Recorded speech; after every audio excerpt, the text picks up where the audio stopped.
Assalamualaikum dear student, welcome to today's session. Okay guys, so in today's session we are going to discuss about answering a 7 mark question.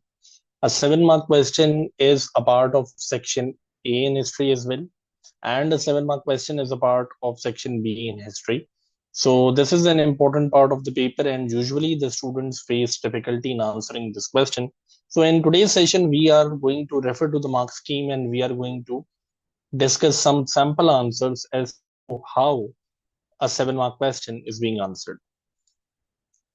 तो बात कर लेते हैं भाई 7 mark question की। सबसे पहले ये आपके सामने मार्क स्कीम अवेलेबल है। यहाँ पर सबसे पहले अगर बात की जाए तो द थिंग इज के अगर क्वेश्चन है जिसका कोई रिस्पॉन्स ऑब्वियसली नहीं दिया गया है तो फिर ये है कि the student is get going to get a zero, no creditable response. अच्छा, नो क्रेडिटेबल रिस्पॉन्स के दो मतलब है। एक मतलब तो ये है कि भाई आपने कोई आंसर लिखा ही नहीं, यू लेफ्ट इट ब्लैंक, या आपने ये किया कि you wrote something but that was not related to the context of the question. Question is asking that why did Pakistan become independent, और आप उसमें डिक्लाइन ऑफ मुगल एम्पायर को मेंशन कर रहे हैं। तो if you are writing something which is not even related to the context of the question तो उसका भी कोई मार्क नहीं मिलेगा। एट टाइम्स बच्चे कहते हैं कि सर मैंने लिखा तो है, भाई आपने लिखा है दैट्स फाइन, लेकिन इफ इट इज नॉट वर्दी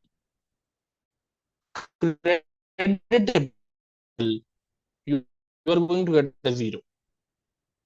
अच्छा, इसके बाद बात ये आती है बेसिकली कि अगर आप एक आइडेंटिफिकेशन करते हैं तो each identification is of 1 mark. ठीक है। फॉर एग्जाम्पल यहाँ क्वेश्चन देखिएगा, क्वेश्चन है why were the British able to expand their rule over India. Now this is a question for 7 marks. अच्छा जी, अब इसके अंदर ये कि फॉर एग्जाम्पल अगर कैंडिडेट लिख देता है जी ब्रिटिश वर पावरफुल, सिर्फ ये लिख के छोड़ देता है, 1 नंबर मिलेगा। ठीक हो गया, 1 मार्क पर स्टेटमेंट है। और ब्रिटिश वर पावरफुल, दूसरी स्टेटमेंट आप लिखते हैं कि जी Indians were weak and disunited. Again this is an identification as well.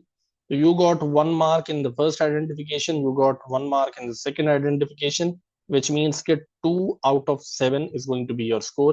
यानी कि लेवल 2 का आंसर आपका ये इसको लेबल किया गया है इस लेवल 2। ठीक है। अच्छा, यहाँ अगर आप देखें तो लिखा हुआ है कि 2 से लेके 4 तक मार्क्स दिए जा सकते हैं। तो बेसिकली यहाँ आपको मार्क मिलेगा आइडेंटिफिकेशन प्लस डिस्क्रिप्शन का। यानी आप किसी चीज को आइडेंटिफाई करें और उसको ब्रीफली डिस्क्राइब करें। फॉर एग्जाम्पल आप लिखते हैं कि British were powerful because they had modern weapons. तो आपने आइडेंटिफाई किया, ब्रीफली एक्सप्लेन अगर कर देते हैं तो वहां एक स्टेटमेंट के आपको 2 मार्क्स मिल जाएंगे। यानी इस तरह की अगर 2 स्टेटमेंट्स आप लिखते हैं तो इन टोटल 4 मार्क्स बन जाएंगे। फॉर एग्जाम्पल आप लिखते हैं कि जी Indians were weak and disunited and therefore they were not able to plan for a war. ठीक है। तो whatever you have identified if you have described it briefly तो उसके आपको ये है कि मैक्सिमम 2 मार्क्स पर स्टेटमेंट आपको मिल सकते हैं। तो उस हिसाब से आपको यहाँ पर 4 मार्क्स आउट ऑफ 7 मिल जाएंगे, which means still you are at level 2। अच्छा, यहाँ कुछ स्टूडेंट्स का सवाल ये होगा कि सर व्हाट इफ अगर हम 4 स्टेटमेंट्स इस तरह की आइडेंटिफाई कर दें तो क्या 4 नंबर मिल जाएंगे? तो जी बिल्कुल, अगर आपकी 4 स्टेटमेंट्स 4 आइडेंटिफिकेशंस आपने की हैं तो आपको 4 नंबर मिल सकते हैं। ये पॉसिबिलिटी है कि आपने लिखा British were powerful, Indians were weak, कोई और आपने आइडेंटिफाई कर दिया कि the local rulers help the British fought the battle of Plassey and Buxar. तो you have identified 4 things, 4 number में आएंगे। लेकिन अगर 4 डिफरेंट बातें एग्जाम में याद नहीं आ रही, 2 ही बातें याद आ रही हैं और वो भी ब्रीफली, तो कोशिश ये करें कि आइडेंटिफाई करें और उसी स्टेटमेंट को थोड़ा सा एक्सप्लेन कर देंगे तो 2 मार्क्स पर स्टेटमेंट मिल जाएंगे। अच्छा, यहाँ सवाल आपके जहनों में ये भी आ सकता है कि व्हाट इफ सर मैं 3 स्टेटमेंट्स को आइडेंटिफाई करके ब्रीफली एक्सप्लेन कर दूं, यानी ब्रीफली डिस्क्राइब कर दूं, तो क्या वो सही है? मुझे 2 इधर मिल जाएंगे, 2 इधर मिल जाएंगे, 2 इधर, ये तो 6 हो गए। नहीं भाई, ऐसा नहीं होगा। अगर आप देखें तो लेवल 2 में उसने कहा है कि आपको मैक्सिमम 4 मार्क्स मिल सकते हैं। तो मैक्सिमम 4 का मतलब है कि या तो 2 स्टेटमेंट्स लिखें और उनको ब्रीफली डिस्क्राइब कर दें, या फिर 4 स्टेटमेंट्स आइडेंटिफाई कर लें आप, तो भी आपको 4 नंबर मिल जाएंगे। ठीक है, क्योंकि यहां उसने लिखा है 1 मार्क पर आइडेंटिफिकेशन, मैक्सिमम ऑफ 4 है, जिसका मतलब है कि if you identify 4 statements you can get 4।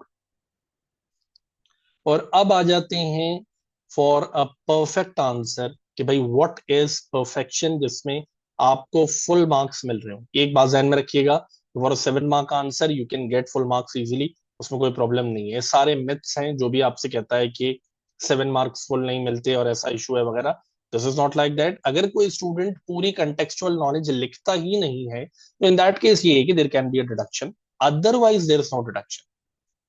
यहां देख लीजिएगा 7 मार्कर में एग्जामिनर की रिक्वायरमेंट है 3 रीजंस की, जिसमें एग्जामिनर कहता है कि अगर आप एक ही रीजन लिखते हैं और उसको अच्छा खासा एक्सप्लेन कर देते हैं तो you can get a 5 easily.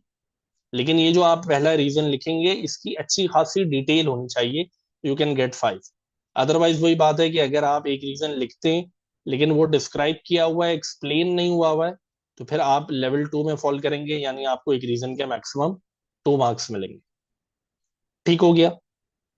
अच्छा, इन केस अगर आप ऐसा करते हैं कि 2 एक्सप्लेनेशन आप लिख देते हैं, पहला रीजन एक्सप्लेन किया, दूसरा रीजन एक्सप्लेन किया, 2 रीजन अगर एक्सप्लेन कर रहे हैं तो फिर एग्जामिनर कहता है कि ऐसे कैंडिडेट को 6 मार्क्स अवार्ड किए जाएंगे अगर उसने 2 रीजन प्रॉपरली एक्सप्लेन किए हुए हैं। ठीक है, इन 2 रीजंस के बाद वो कहता है कि जी अगर कोई थर्ड रीजन भी एक्सप्लेन कर दिया जाता है तो फिर उसको 7 मार्क्स अवार्ड किए जाएंगे, लेकिन यहाँ पर रेलेवेंट नॉलेज का होना जरूरी है। कई बच्चे डिटेल तो लिखते हैं लेकिन वो डिटेल वैलिड नहीं होती है, वो कनेक्टेड नहीं होती है, तो that turns out to be a problem. तो यहां पर बात की जा रही है कि वैलिड कॉन्टेक्चुअल नॉलेज, यानी कि something that is related to the topic specifically, उसको मेंशन किया जाएगा और उसी को फर्दर एक्सप्लेन किया जा रहा होगा। फॉर एग्जाम्पल यही क्वेश्चन है, why were the British able to expand their rule over India. This is a question for 7 marks as you know, and we need to write down 3 reasons for it. तो यहां पर मैंने इसका answer prepare किया है, इसको जरा देखते हैं। ये इसका पहला रीजन है जिसमें मैंने सबसे पहले रीजन को आइडेंटिफाई किया है। ये देखें जी, ब्रिटिश वर पावरफुल। ठीक है, फिर इसके बाद हमने सेमी कोलन लगाया ताकि हम इसके आगे एक्सप्लेनेशन जो है वो लिख सकें। British were powerful, semi colon, they had the modern weapons and trained army which helped them defeat the Indians in the war and expand over India easily। अब ये आपका रीजन है कि सिर्फ अगर आप ये रीजन एग्जाम में लिखकर आ जाते हैं, एक रीजन है उसको डिस्क्राइब कर देते हैं, तो इन दैट केस एग्जामिनर कहता है कि इस बच्चे को 5 अवार्ड कर दे। ठीक है, लेकिन एक्सप्लेन्ड होना चाहिए। अगर आप यहाँ देखें तो मैंने रीजन आइडेंटिफाई किया है और फिर उसको फर्दर कॉन्टेक्चुअल नॉलेज से एक्सप्लेन किया।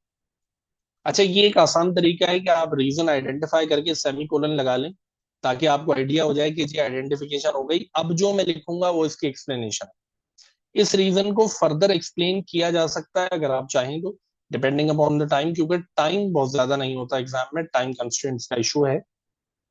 सेकंड रीजन देखिएगा, Indians were weak, this is the second identification we have done, this is the semicolon. अब इसकी एक्सप्लेनेशन आ रही है कि Indians were not having any military training और modern weaponry, more Indians were not united under one plan of attack. यानी Indians का कोई एक प्लान नहीं था, people were fighting for different reasons, हर एक का अपना एक इशू था। तो this is why basically the Indians failed in the war and the British were able to expand their rule over India. यानी जितनी भी दफा कॉन्फ्लिक्ट्स हुए between the British and the Indians, so the Indians they were not united, so they were not able to resist against the British, and this led to the British capturing India। अच्छा, इसके अलावा अगर सिर्फ हम ये 2 reasons exam में लिख देते हैं तो इट इज बेसिकली लेवल 3, लेकिन 6 आउट ऑफ 7 मिलेंगे। थर्ड रीजन एक्सप्लेन करके अगर लिखा जा रहा है, फॉर एग्जाम्पल कि many local rulers supported the British, identify किया, सेमीकोलन आ गया। Local rulers wanted to continue their power over the area, यानी the area wherever they were ruling, वो चाहते थे कि उनका रूल कंटिन्यू रहे। So this is why they help the British capture other areas in India, कि उन्होंने British से कहा कि जी आप और भी जितने एरियाज कैप्चर करना चाहते हैं हमारे एरिया के अलावा, we are going to help you, बस आप हमारे एरिया को कुछ ना करें। तो इस तरह से अगर तीन रीजंस आइडेंटिफाई करके एक्सप्लेन कर दिए जाते हैं तो that is basically a 7 marker, 7 marks in total मिल जाएंगे। ठीक है, फॉर अ 7 मार्क आंसर आपने एग्जाम में इस बात को जहन में रखना है कि you need to answer this question between 5 to 7 minutes, इससे ज्यादा टाइम आपको नहीं लगना चाहिए। ठीक है, अगर कोई ये पूछेगा कि सर एवरेज लेंथ मेरे आंसर की क्या होनी चाहिए, तो देखें बेटा, your answer can be between 12 to 15 lines. अगर आपका आंसर बिटवीन 12 to 15 लाइन्स आ रहा है, इट्स मोर देन एनफ, उसमें कोई प्रॉब्लम नहीं है। ठीक हो गया। अगर आप पूछेंगे कि सर पेज में कितना होना चाहिए, तो देखें अगर आपका आंसर हाफ पेज का है, मोर देन एनफ है।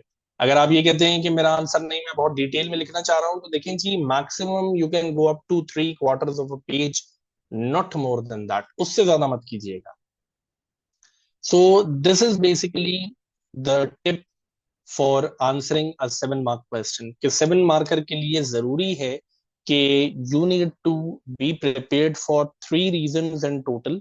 और वो 3 रीजंस भी इस तरह है कि आपके पास आइडेंटिफिकेशन होनी चाहिए, और आइडेंटिफिकेशन के साथ साथ जो है वो आपके पास उसकी एक्सप्लेनेशन जो है वो अवेलेबल होनी चाहिए। अगर सिर्फ डिस्क्राइब करते हैं तो अगेन मैं बता दूं कि in case of description you are going to be at level 2, जिसमें अगर आप आइडेंटिफाई करते हैं तो 1 मार्क है, और उसको अगर डिस्क्राइब करते हैं तो अनदर 1 मार्क, यानी 2 मार्क्स पर स्टेटमेंट के हिसाब से आपको मिल जाएंगे, not more than that. So this is it for today about answering a 7 mark question.